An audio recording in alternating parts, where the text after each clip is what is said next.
નમસ્કાર મિત્રો, વેધર ઇન્ફોર્મેશનમાં આપનું સ્વાગત છે અને હું છું પરેશ। ખાસ કરીને આજના વિડીયોમાં આપણે વાત કરવાની છે કે જે પાછળ એટલે કે હમણાં થોડા દિવસ પહેલા માવઠું પડ્યું હતું એ માવઠા પછી ઉનાળુ પાકની અંદર એક પ્રકારે રોગ જીવાતનું પ્રમાણ વધ્યું છે। ખાસ કરીને ફૂગ અને વાયરસ જેવું પ્રમાણ જોવા મળી રહ્યું છે।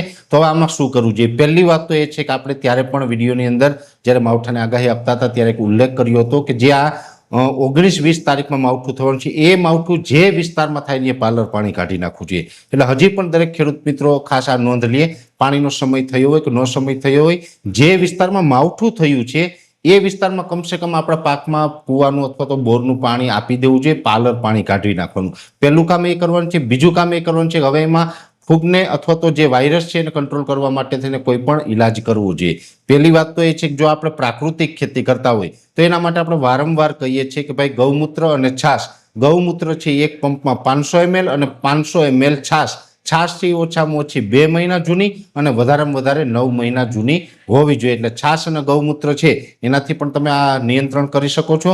બીજું કે જો આપણે બેક્ટેરિયા ઘણી વખત વાપરતા હોય, દાખલા તરીકે સ્યુડોમોનાસ છે, ટ્રાઇકોડર્મા છે, અત્યારે તાપમાન ઊંચું હોય એટલે બેક્ટેરિયાનું બહુ પરિણામ ન મળે એટલે અત્યારે આપણે બેક્ટેરિયા ન વાપરવાના, આપણે છાશ અને ગૌમૂત્ર જ વાપરવું જોઈએ। માની લઈએ કે આપણે એ નથી કરતા, જો આપણે કેમિકલ પેસ્ટિસાઇડ એક્ટ મુજબ એટલે કે કોઈ પણ એગ્રોમાંથી દવા લઈને છંટકાવ કરતા હોય તો એની અંદર કોઈ પણ કોમ્બિનેશન વાળા જે કન્ટેન્ટ આવતા હોય છે એનો છંટકાવ છે કરવો જોઈએ, જેની અંદર હું કોમ્બિનેશનમાં આપણે જણાવું।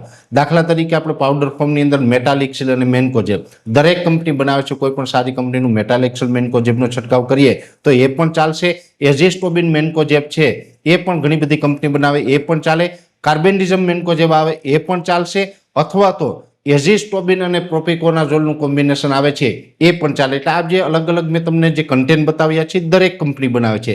કોઈ પણ કંપનીનું તમે બંને કન્ટેન્ટ જે આવતા હોય એવું તમે સારી કંપનીનું લઈને છંટકાવ કરો તો એનાથી પણ અત્યારે આપણે જે આ પાકમાં જે ઇફેક્ટ આવી છે એટલે કે ફૂગનું પ્રમાણને વધારે વધ્યું છે એમાં પરિણામ મળી શકે છે। બીજા નંબરની અંદર ખાસ અત્યારે ઉનાળુ પાક છે એની અંદર તમે કોઈ પણ પ્રકારની દવા છાંટતા હોય કે કોઈ પણ ખાતર વાપરતા હોય પણ માઇક્રોન્યુટ્રન્સ આપવા ખાસ જરૂર છે। માઇક્રોન્યુટ્રન્સ એટલે કે જે સૂક્ષ્મ તત્વો બધા આવે છે, zinc, copper, boron, ferrous, manganese, chlorine, molybdenum, આ બધા તત્વો છે એને જરૂરી હોય છે એટલે એ પણ આપવાના। ખાસ કરીને જોવા જઈએ તો અત્યારે અડદ, મગ, તલ, શાકભાજી હોય અથવા તો અન્ય પાકનું જે આપણે વાવેતર કરેલું હોય તો દરેક પાકની અંદર અત્યારે તમે ફૂગનાશકનો ડોઝ કરો છો એની સાથોસાથ કોઈ પણ સારી કંપનીનું માઇક્રોન્યુટ્રન્સ એટલે કે સૂક્ષ્મ તત્વો છે એ પણ આપી દેવાના। કેમ કે ઉનાળા દરમિયાન જો આપણે સૂક્ષ્મ તત્વો નથી આપતા તો પછી આપણે એ છોડ છે હંમેશા નબળો જ રહી જતો હોય છે। જો તમે પ્રાકૃતિક ખેતી કરતા હોય ને જીવામૃત આપતા હોય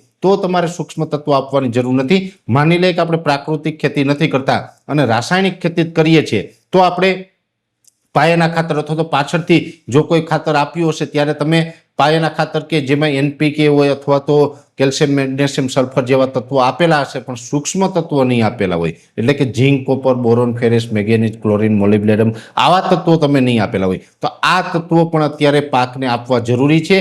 અત્યારે એવરેજ જે ઉનાળુ પાક મેં ગુજરાતના અલગ અલગ વિસ્તારની અંદર જોયો છે એ દરેક પાકની અંદર સૂક્ષ્મ તત્વોની ખાસ ઉણપ છે, તો સૂક્ષ્મ તત્વો પણ દરેક ખેડૂત ભાઈઓ આપવા અને પાલર પાણી કાઢવું। બીજું કે આપણે જે આગાહી આપેલી છે એમાં 28 થી 30 માર્ચ એમાં પણ એક માવઠાની શક્યતાઓ છે, જો એમાં માવઠું થાય તો એમાં પણ પછી તમારે પાલર પાણી કાઢવાનું, જેની દરેક મિત્રોએ નોંધ લેવાની છે। વિશેષ માહિતી છે નેક્સ્ટ વિડીયોમાં આપવામાં આવશે। અત્યારે આ વિડીયોની અંદર એટલું જ। અંતમાં દરેક મિત્રોને વિનંતી રહેશે આ વિડીયોને લાઈક આપીને દરેક ગ્રુપમાં શેર કરી દેવો। યુટ્યુબ ઉપર જોઈ રહ્યા હોય તો ચેનલને સબસ્ક્રાઇબ કરજો અને ફેસબુક પેજને ફોલો કરજો। નમસ્કાર।